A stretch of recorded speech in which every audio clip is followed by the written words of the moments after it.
providing them by... The Algerian government has started deporting Nigerian refugees to their homeland in line with humanitarian principles.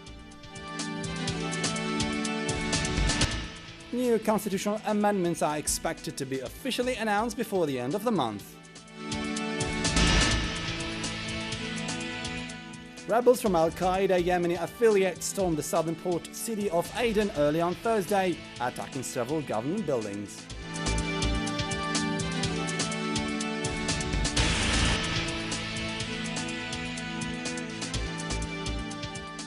Those were today's top stories. Thanks for joining us live on Dzair News Channel.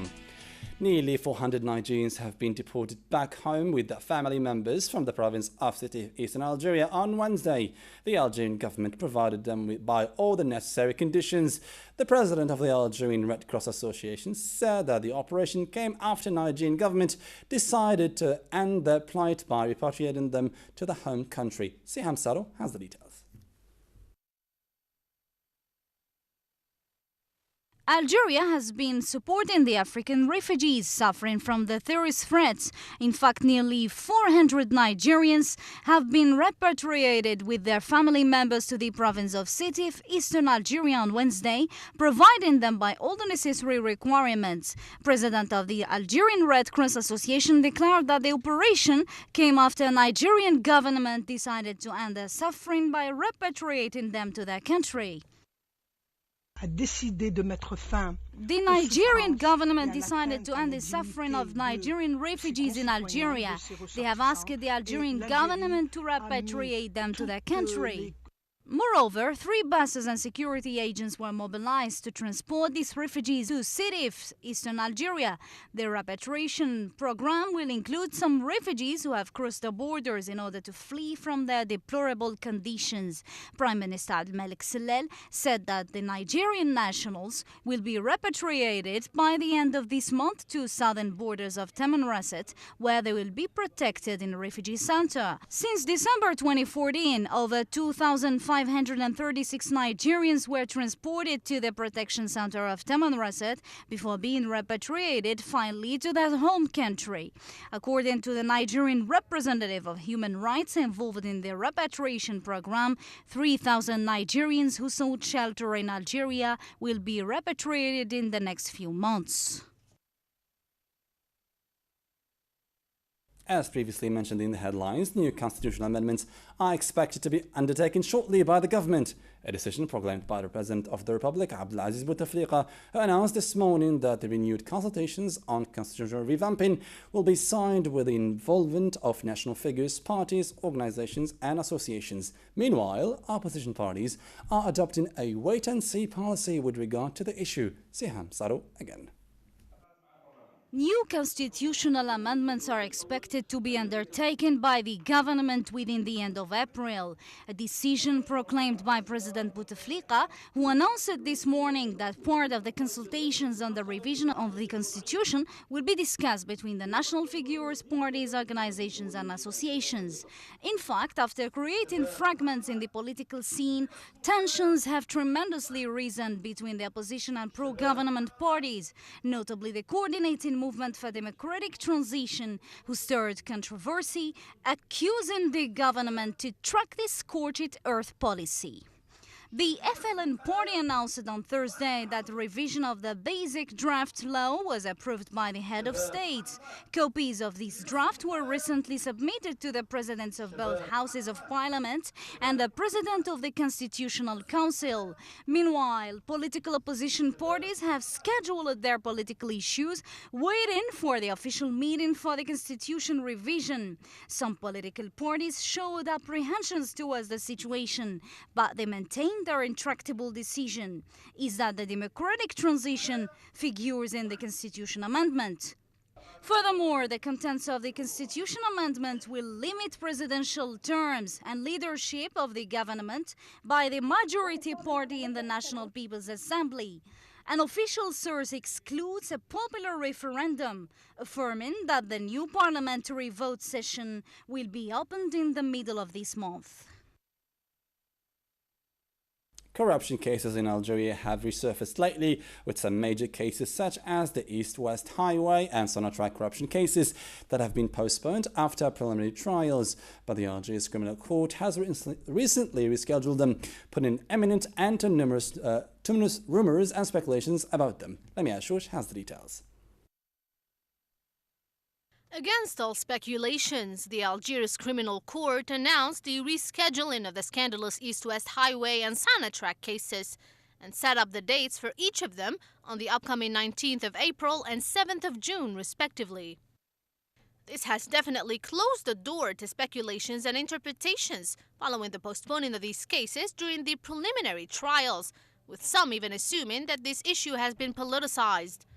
However, corruption cases in Algeria still stir controversy despite the swift intervention of the criminal court.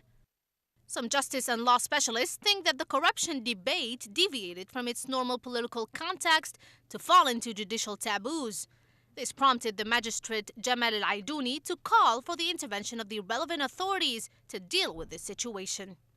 What is problematic here is that some lawyers and human rights activists have talked about some judicial details to the press about cases which have not yet been settled in court, under the pretext of fighting corruption, some of them even venturing to predict the verdicts of the judges.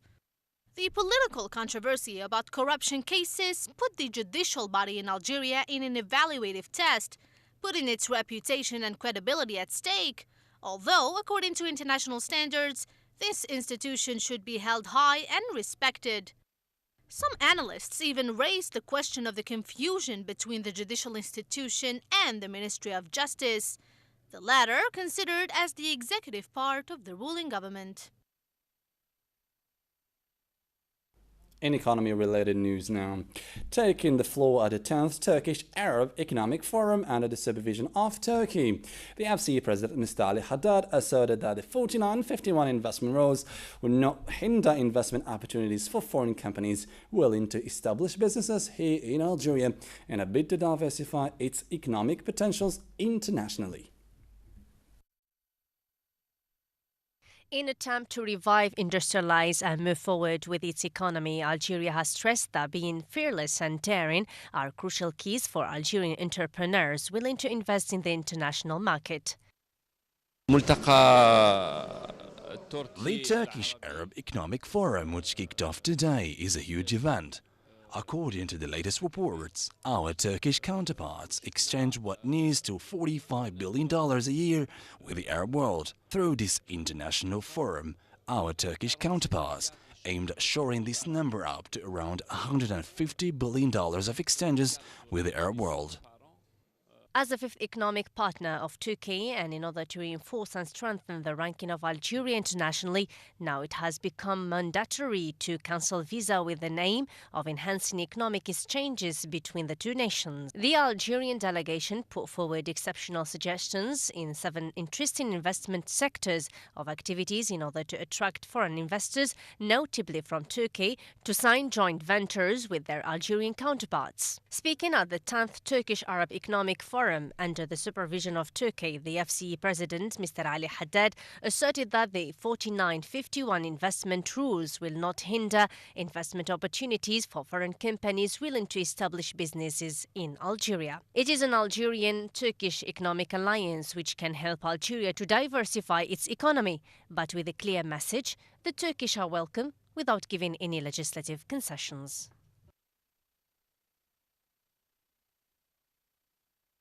In an attempt to modernize its fleet, the national air carrier Air Algérie has acquired a second plane from the 16 aircraft that are set to boost its air fleet.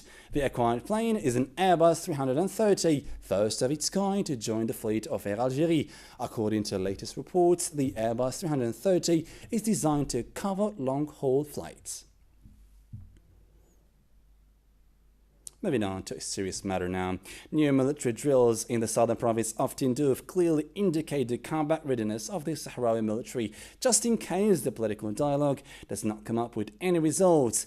This is considered as a stern warning for Rabat to sit around the negotiating table with Polisario Front representatives and to reach a mutual acceptable solution in line with relevant UN resolutions and international legality in order to settle for good the long-standing Western Saharan issue, taking into account the Sahrawi people's legitimate right to self-determination. مناورة عسكرية على الأراضي المحررة ببلدة تفاريتي في رسالة واضحة لاستعداد جيش التحرير الصحراوي للكفاح المسلح في حالة عدم تسجيل أي تقدم في المفاوضات مع الاحتلال المغربي مثل We apologize for this inconvenience. We move on to another matter now. In the latest on troubled Yemen, rebels from Al-Qaeda's Yemeni affiliate stormed the southern port city of Aden early on Thursday, attacking several government buildings, including Central Prison, where they freed hundreds of inmates, according to residents. Amid the Saudi-led airstrikes, Al-Qaeda rebels have attacked the southern port city this morning. Their main target was the central prison, where they succeeded to free around 270 inmates. The 2 a.m. attack on the eastern city was a setback for Saudi-backed government forces already fighting an uprising by Iranian-linked Houthi rebels. Al-Qaeda's incursion into the Mughaliya was the latest sign that the extremist group is exploiting Yemen's sectarian strife. Until Thursday, Al-Makalla had been one of the few large Yemeni cities still controlled by government and tribal forces, supportive of exiled President Abu Rabu Mansour Hadi. Mr. Hadi fled the country on March 25th as Houthi rebels advanced on his stronghold in the southern port city of Aden, prompting Saudi Arabia and coalition of Arab allies to launch airstrikes in a campaign to restore him. Yemen's chaos has divided the armed forces, with some units backing the Houthi uprising and distracting attention from the fight against Al-Qaeda. The whole country is torn apart, and now with the intervention of Saudi-led coalition countries, Al-Qaeda has a chance to prosper and extend its control over the country. Iran said diplomats failed to bridge differences over the vexed Iranian nuclear program in a marathon round of overnight negotiations held in Switzerland, and may only release a statement that falls short of the official blueprint they had hardly sought to finalize in a bid to end a 12-year standoff between Iran and major world powers. Nadia Qasmi has more. Major powers and Iran negotiated into the early hours of Thursday on Tehran's nuclear program. Today's past their deadline, with diplomats saying prospects for a preliminary agreement were finally balanced between success and collapse. The negotiations, aimed at blocking Iran's capacity to build a nuclear bomb in exchange for lifting sanctions, have become bogged down over crucial details of the accord, even as the broad outlines of an agreement have been reached. Negotiators talked until 6 a.m. on Thursday in the Swiss city of Lausanne, breaking off for 3 hours to rest. There were differing accounts of the extent of progress, with Iran's Foreign Minister Mohammad Javad Zarif calling it significant, but a Western official describing it as limited.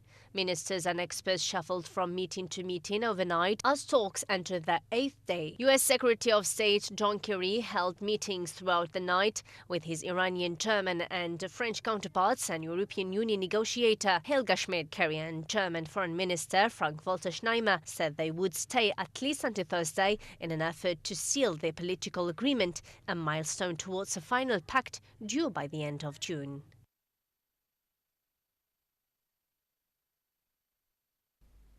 Back in Africa, and precisely in Kenya, where masked gunmen from the Somali-based group Al-Shabaab attacked Garissa's college campus at dawn when most students were asleep. The gunmen shot dead security guards before firing at police officer stationed at Garissa's University College.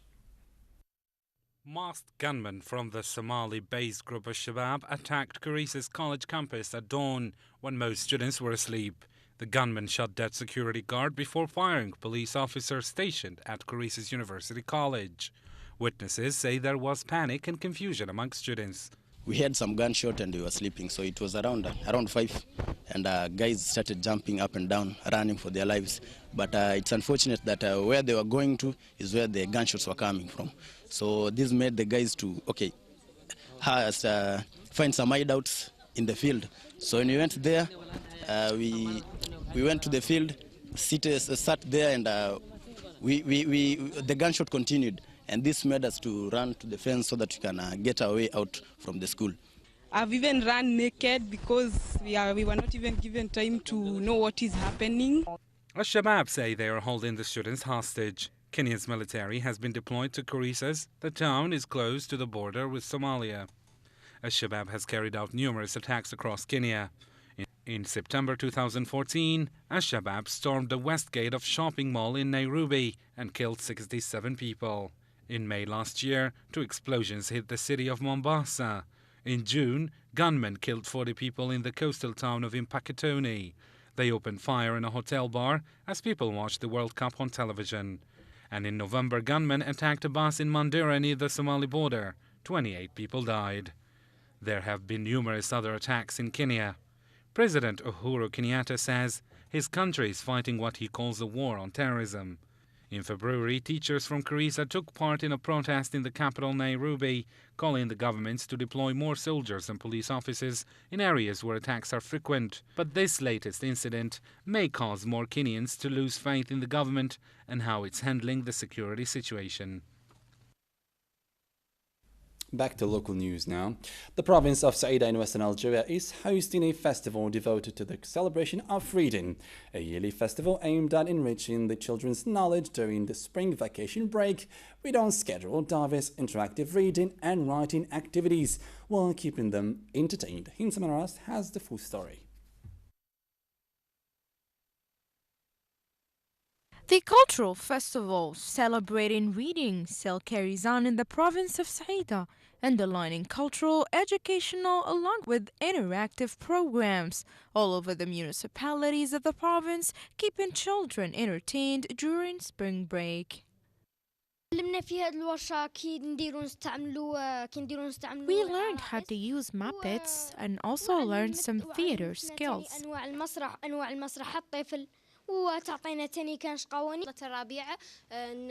During spring break, we come and spend time here so it wouldn't go in vain.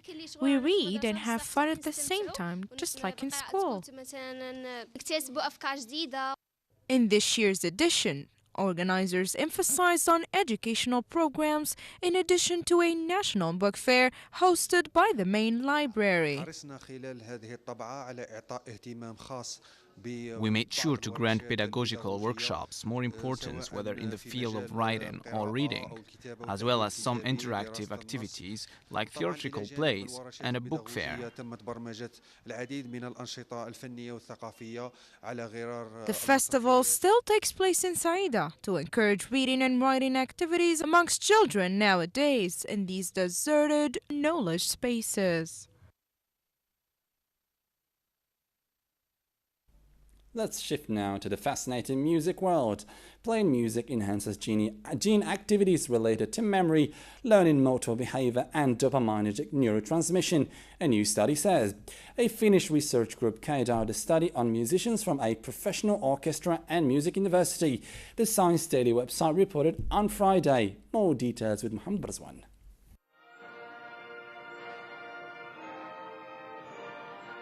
The findings provide a valuable background for molecular studies on music perception and evolution and music therapy, said study leader Dr. Irma Javela. The group investigated the effect performing music had on the musicians during a 2-hour-long concert.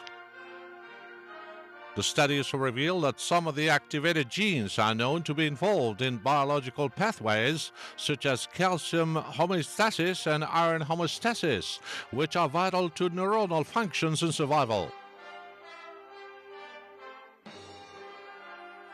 According to the group, musical performance has been proven to stimulate functional and structural alterations in the human brain and increase cognitive activity. However, the fundamental molecular mechanisms of music performance had never been thoroughly researched. Some of the genes activated by musical performance, such as SNCA, FOS, DUSP1, are known contributors to song perception and production in songbirds, which suggests a possible evolutionary conservation in molecular mechanisms linked to the production of sound throughout various species. Dopamine is a hormone and neurotransmitter from the catecholamine and phenethylamine families and functions as a chemical signal released by nerve cells to send messages to other nerve cells in the brain. One of the dopamine systems of the brain plays a major role in reward-motivated behavior.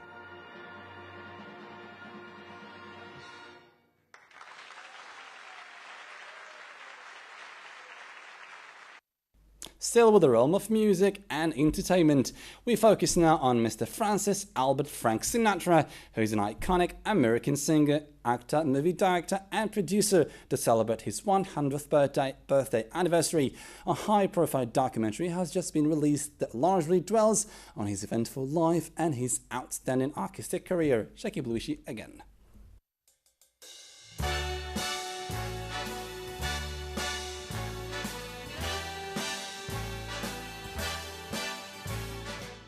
Frank Sinatra, one of the most popular entertainers of the 20th century, forging a career as an award-winning singer and film actor.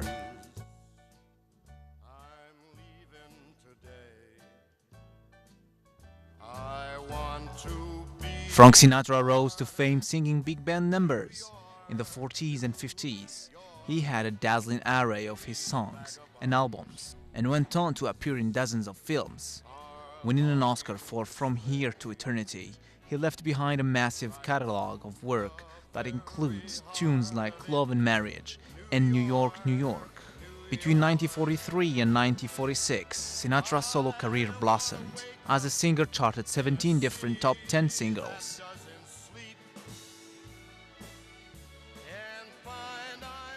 Sinatra performed in concert for the last time in 1995 at the Palm Desert Marriott Ballroom in California.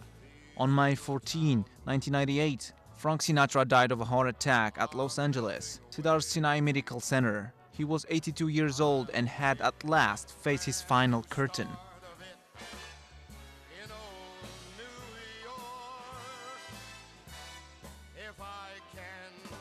With a show business career that spanned for more than 50 years, Sinatra's continued mass appeal can best be explained in the man's own words. When I sing, I believe I'm honest.